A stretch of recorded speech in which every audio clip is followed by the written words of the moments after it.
Is we're gonna make a lot of changes. Okay, lots of changes. I have Tempest is on the phone. She's laughing.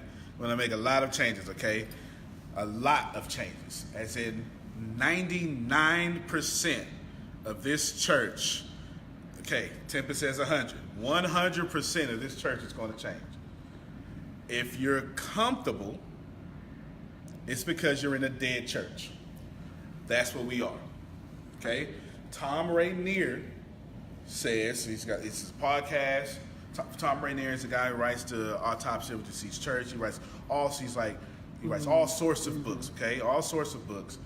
And there's a statistic that is accurate. And he's a church revitalizer, is what it would be called. 95% of churches, yes, church revitalizer. Yeah. 95% of churches in America are dead or dying. Dying is defined as if you do not make any major changes in the next 5 years, your doors will close. Dead, that's what we are, okay? We're dead. We're not dying. No hope here, right? Well, there's hope, but there's no hope in what we are. What we are is what we are. We're dead. A dead church is a church that can close its doors any day now. Okay? Any day now, that's a dead church. There's hope. There's plenty of hope. In fact, here's what I'm going to do, because since 95% of these churches are like this, right?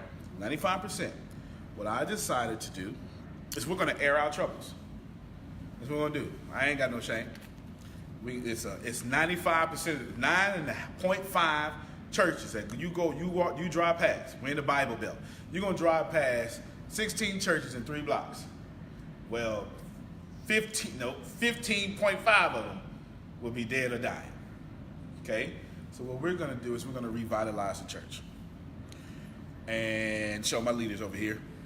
There's more, but these are the people here right now. Okay? Show my leaders right here. Now we got friends of the church.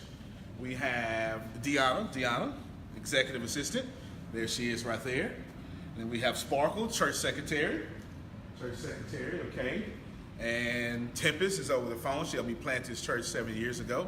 She's over the phone. She has a new role. I'll explain that to you in a little bit. We have a couple of preachers who are en route. And then we have our usher who is also en route, as she did not get off until the time this meeting started. But I had to start the meeting right now. Okay?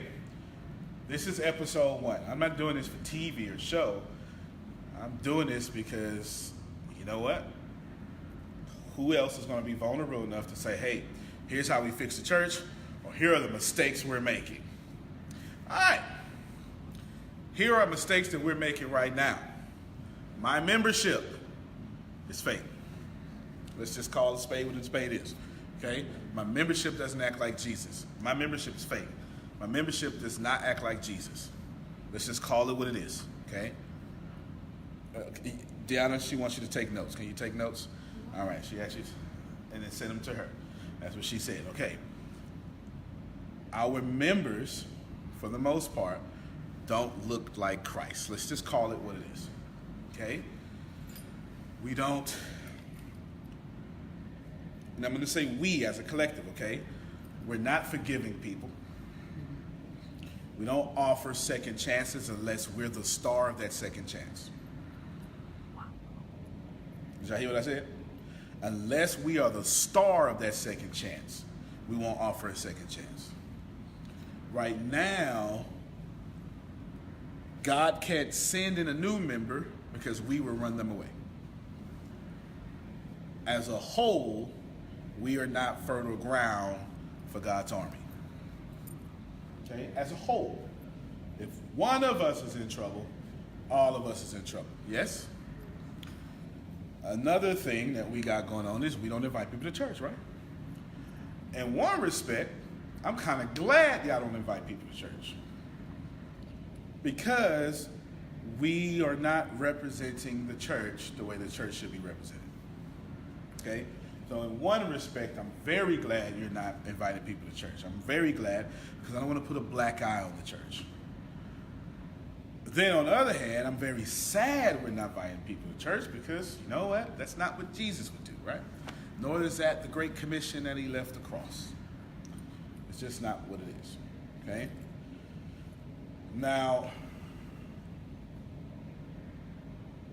I've switched or moderated or modified, I should say, my style of preaching.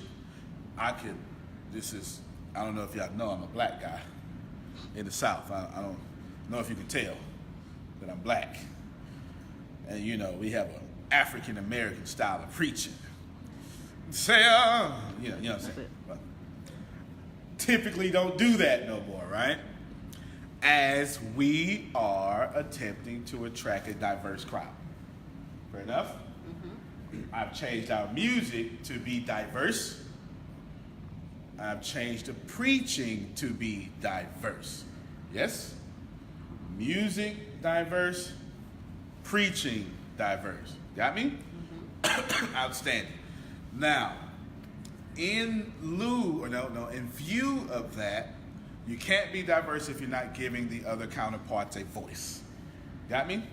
All right, go walk those members in for me, please. Go ahead, take the camera back there and walk them in. Go, come. Come, sit up front. Come on, sit up front. No matter what, up front. 100% of things in this church are going to change. 100%. Thank you very much. One of our preachers, usher, okay? 100% of this church is going to change. Why? Because you're comfortable. Why? Because the most comfortable place on planet Earth is a dead church. If the church was winning, you'd be very uncomfortable. You'd have ministry to do, right? You would have things to do, go forth and go about. There would be meetings. You'd have an 8 o'clock meeting.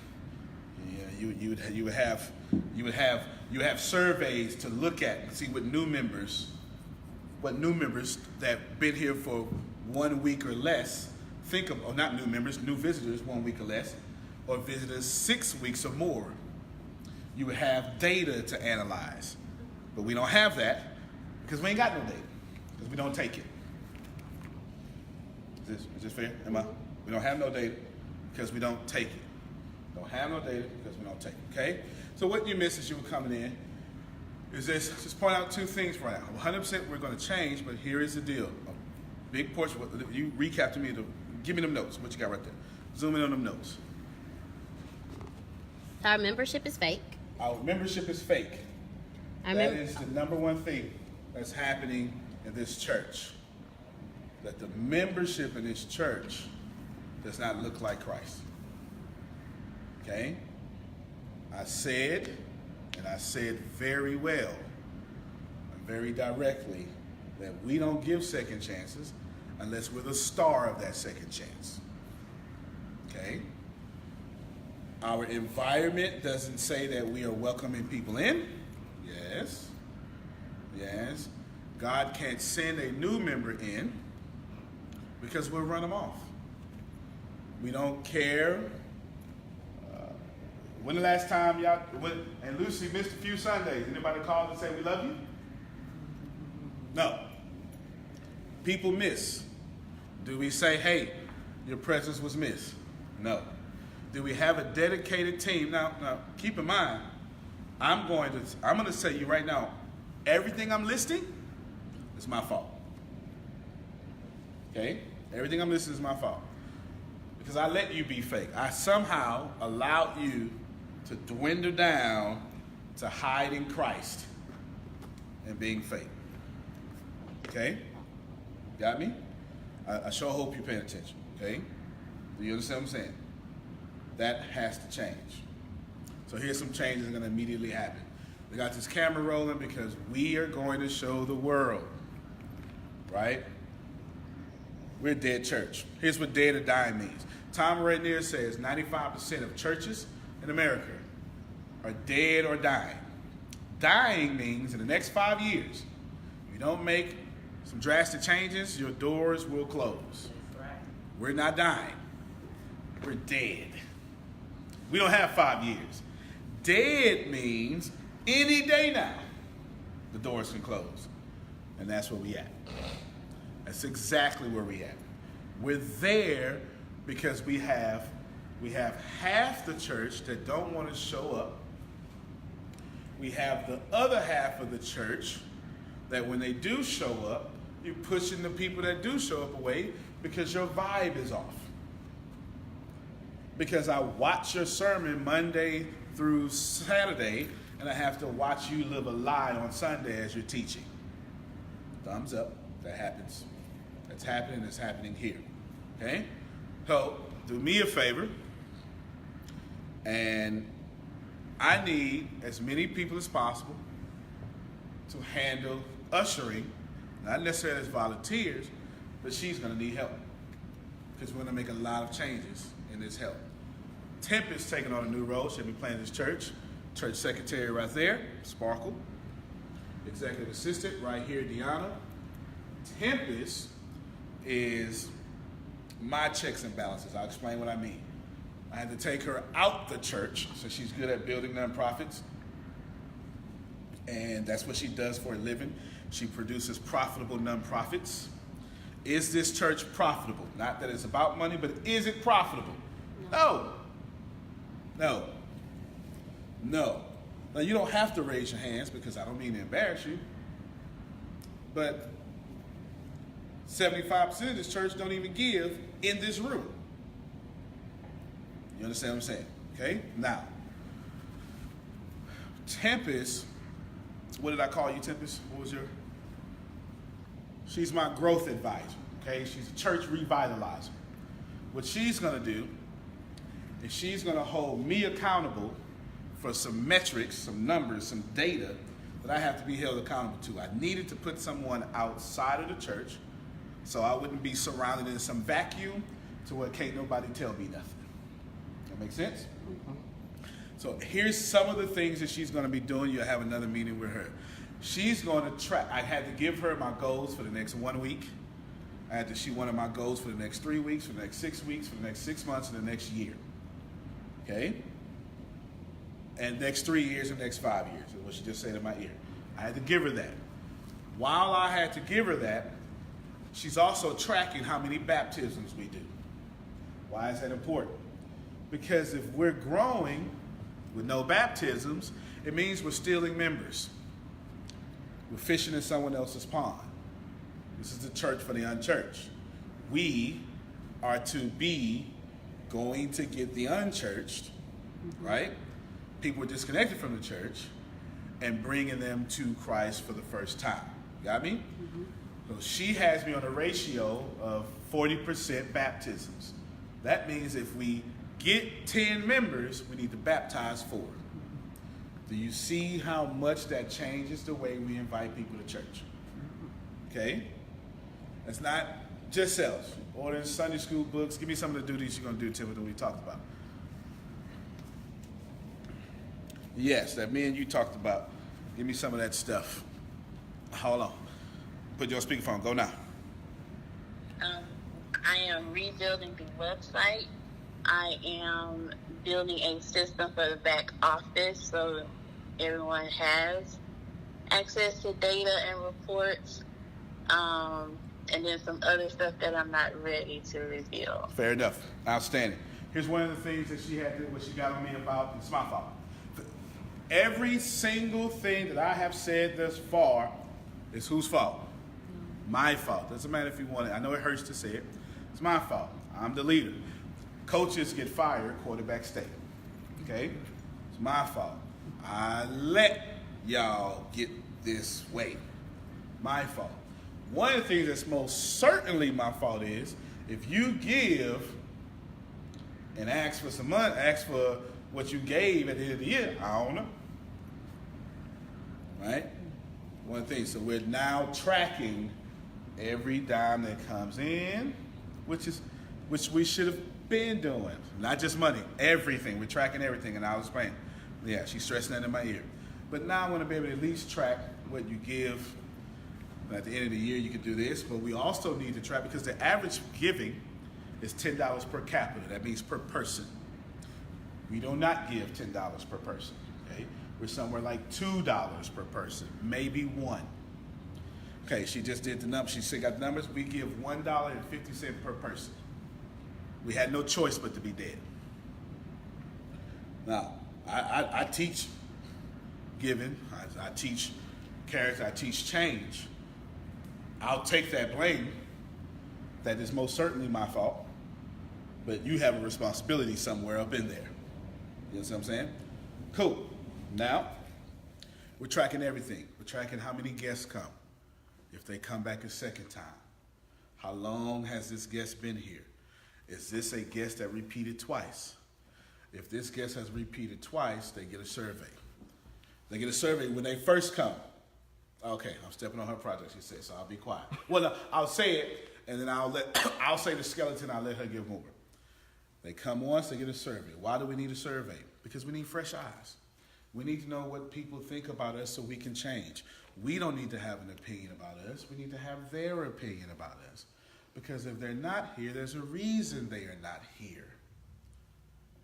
Is it because I saw one of your posts on social media and I said I'm never coming to that church? Because I guarantee you, you listening? I just helped someone raise some money yesterday. I did a little video. Someone came into my inbox and said, you know what, I really would have helped. I wanted to. You know I'm a giving person. But this person posted something a couple of weeks ago. And I just couldn't deal with it. It was wrong. She didn't have to say what she said. It was a wrong post. I actually saw the post. It was actually quite highly inappropriate. It was wrong. It was an attack on the country and on the whole. It was a blatant attack against Republicans is what it was. It was wrong. It doesn't matter, right? If you're a Democrat, you don't get to just write off 50% of people and say that they're doomed to go to hell. Something like that. Feel me? It was wrong, so the lady couldn't give. How many members are not coming here because of what we put on social media? That's fair, right, Lucy? Mm-hmm. That's very fair. I mean, Lucy works in the courthouse. Look at her. Put the camera on her. Mm-hmm. See how sharply dressed she is? Do you not get to dress like this? If I don't shave, Aunt Lucy, and I don't have a haircut, what you gonna say to me? Go ahead, let her say it. Son, what's wrong with you? Okay. She being nice, because the camera on. That's who raised me. Right? She adopted me and she raised me. She'd take me in the back and give me a good stern talking to. And if she had to, she'd put me over her lap and spank me on my behind. But she said hit me upside my head. Because presentation does matter. Right? I just feel everybody needs to stay off the media. I don't know what it is because I'm not into it. But I tell my daughter, if someone say something like somebody got killed, if you can't say nothing nice, give them a word of encouragement, a prayer, then don't say nothing at all. Because eventually that's going to come back and it's going to bite you. People need to leave their personal business inside the house and quit advertising it on that phone, computer mess. Because a lot of people nowadays is not getting a job because the first thing the people ask you, do you have email or MySpace or whatever it is, you know. Yeah, and they look it up. And one girl they was gonna hire, but she was suicidal. She talked about killing them. So you'd be surprised what you say on there in the long run. Even causing mess of boyfriend problems, you know? Yes, ma'am. Stop it.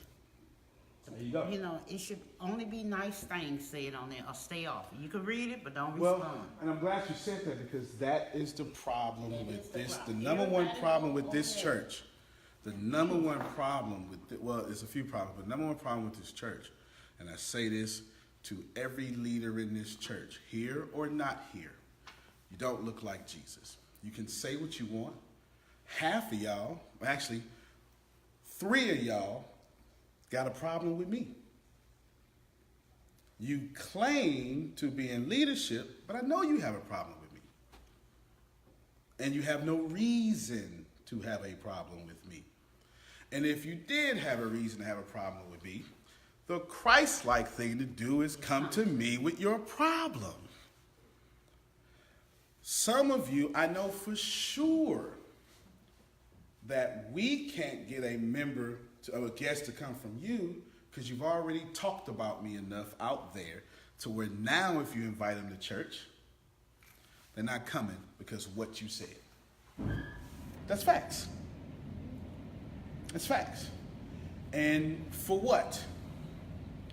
Because you disagreed that I said clean the bathrooms? Or because I'm successful outside of the church and you may postulate that I put business before the church or whatever that may be, right? It doesn't matter. It doesn't look like Christ because everybody in this church, period, exception of one person, everybody has borrowed money from me. I was a dog until you needed money. That's present and not present. So here's what you have to do. We're going to air all this out because there are 95% of churches out there dying right now, and there's not a leader brave enough to say, hey, here's what's wrong with our church. Here's how we fix it. And if you like the fixes, put it in your church. And if you don't like the fixes, don't do that. Don't do what we messed up. That means don't have preachers who don't follow properly. It means don't have deacons who don't follow properly. It means don't have leaders who don't follow properly. Where's your giving? Or do you only give when you show up? Right? Don't force the pastor to be 99.8% of all church giving.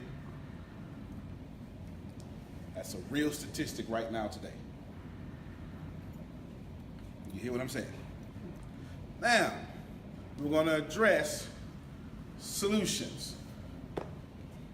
Here are thou solutions just for the front area. Let's bring up our one usher. We only have one usher in this church. Please don't confuse my massive reach outside the church with this church. We have a fantastic reach, but what's within, right, doesn't fit Christ. There's a story in the Bible, there's a scripture in the Bible, Revelation chapter 3, the church of Sardis. The church of Sardis, Deanna, was accused of being a fantastic church. And then the red letters start happening. It says, you have the reputation of being well, but I know you're not. You have the illusion of being a good preacher. You have the illusion of being a good worker, but your garments are soiled. That's us. This church has the exact harvest that this church planted. Reap what you sow. Don't preach about it and not believe that we got what we sow. We have the collective belief level of our congregation. We also have the collective kindness level of our congregation. So we're going to address the kindness. The parking lot is to the left of me, to the right of you. As soon as people get into the parking lot, they judge this church. Doesn't matter if you like it that way. That's just what happens when you get into a new environment. And Lucy, you invite a new member. What time do you think that new member is going to show up? We start church at 9, for those who do not know. What time? 9 in the morning, 9 a.m. What time will that new member show up? A new guest? About 8:30. About 8:30. That's a fantastic answer. Guests aren't showing up on time. They show up half an hour before time. So what time should leaders be in church? 8 a.m. At the least, that's the bare minimum, 8 a.m. What? 7:30. Waiting for 'em. Open and waiting for them. Prayer saturating the sanctuary. Now, if this was a 1,000-member church, what time would you say we need to be?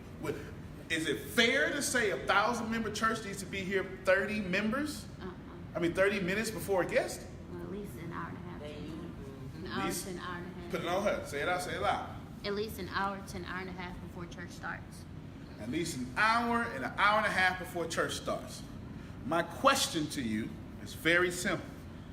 Do you want to be a 10-member church or a 1,000-member church? Don't answer your shit. Someone, let's go left to right. Start with you. Forget a time limit. Give me a realistic number that's in your heart that you would like this church to be at. 5 members, that's faithful. You want 5 faithful members? That's the max you want. That ain't the max. No, I'm saying our max number that you would love for this city of 44,000 people. How many people would you love? Maybe about 200. 200? It's a fair number. 200. No problem. You. I honestly never thought about it. That's why I'm making you think about it now. We're setting projections. At least 500 by the end of the year. Fine. Don't try not to put a time limit on it, but I Oh. appreciate the time limit. So we got 500. Because I don't want you to put the camera on me. I don't want your time limit to restrict your belief. Okay. Okay. Again, if you're just tuning in, I call this Rebuilding the Dead Church, episode 1. Every time we have a meeting, we're gonna air it out. That means I don't get to be fake. You get it? I don't get to get on you in a meeting and they go, hey, how you doing, baby? All right. No. What I am is what's gonna be seen. Is that fair? Same for you.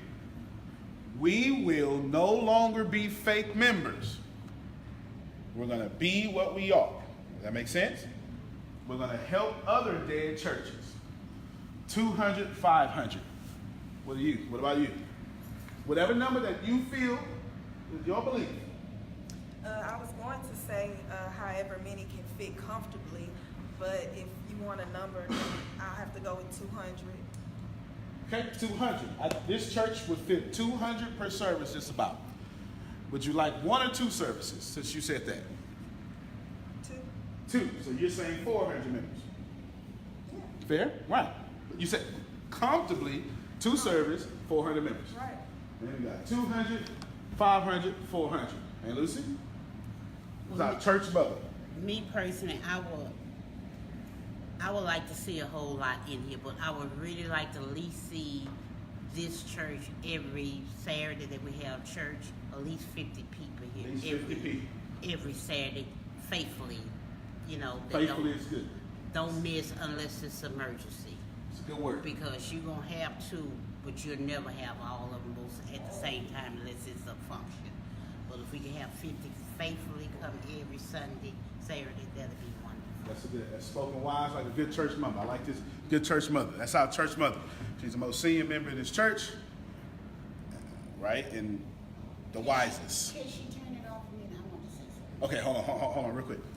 Now, we got 200, 400, 500, 50, 9, 11, 50, 1, 2, 3, 4, 1150 divided by 4 is 450? No? 1150, 4, 2, 250, that's 2. Yeah, all right. So we want 250 members. Now, that doesn't define success of a church. However, we are what you call an evangelical church. So you need 2 metrics or standards or criteria to define success. It's how many members we get over the baptisms we do. If we go get members with no baptisms, we did not do right by the Lord, according to the mission statement of this church. You know what I'm saying? So with 250 new members, that is 90, 40% of 250 is 90 baptisms. You understand what I'm saying? Am I right? Yeah, I'm right. That's right. I'm right. I'm like spot on. Okay? 90 baptisms. That's 90 baptisms. That means we need to be shooting for 90 baptisms.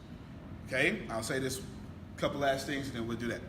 90 baptisms. Now, how many of you woke up this year and said, you know what, I believe my church should do 90 baptisms. Any baptisms. Have you even thought about baptisms this year? You see, our focus is to worship, exchange a little money, have a good time. That's not a church. That's religion. Now, our one usher, that's all we got, is going to need us to combat that parking lot. She has a beautiful smile. Y'all know you've got a hug from her, right? She won't even hug you until, she'll say, baby, what you doing here sad, right? She won't hug you. She won't stop hugging you until you feel better, right? That's how she do.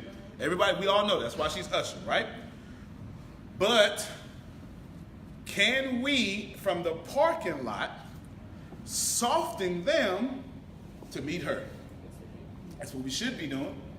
And if you're not ready for that, you're probably in the wrong church. Because I have to re-engage people once I start preaching. That's 30 minutes into the service. So why are we putting 100% of the responsibility to engage new members and guests between two people? Between the one usher and the one pastor. That makes sense. That's fair. It's fair. It's absolutely fair, right?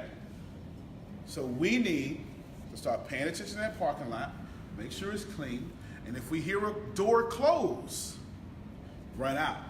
Who among us, and this should be men doing this, who among us, or it should be men doing it first, when it's raining, has an umbrella to make sure our members know we love you so much that we gonna get wet and walk you in here. Yes, We I have did. an umbrella in the back. So now we, henceforth, write this down, umbrella ministry. Henceforth. From now on, if it's hot outside or if it's raining outside, the umbrella outside. It's too hot to be in heels. You need an umbrella.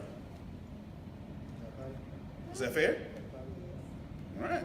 If it's raining, you need an umbrella. Now, you get from the umbrella, and it's raining, and you get her smiling face. How much more likely is that guest to come back to this church? Common sense, right? So, henceforth, she needs help. Y'all, now, do me a favor. Clap for these two ladies, because they just cleaned our bathrooms, right? And our foyers, and y'all laid down carpets.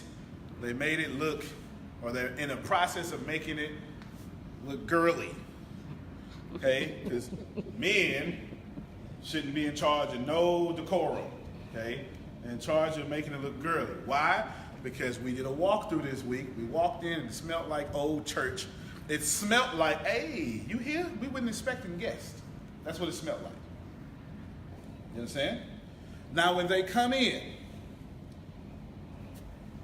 and Lucy is hugging one person, that's our usher, and another person come in, who's going to do what? Are we going to stand here?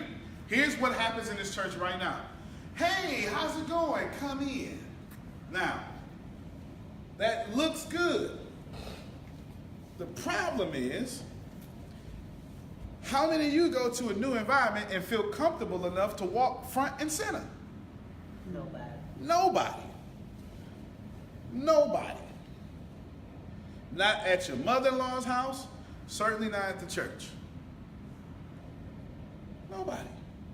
Stop making people come to the Lord, and we need to be the Lord and go out. Once again, that's scripture.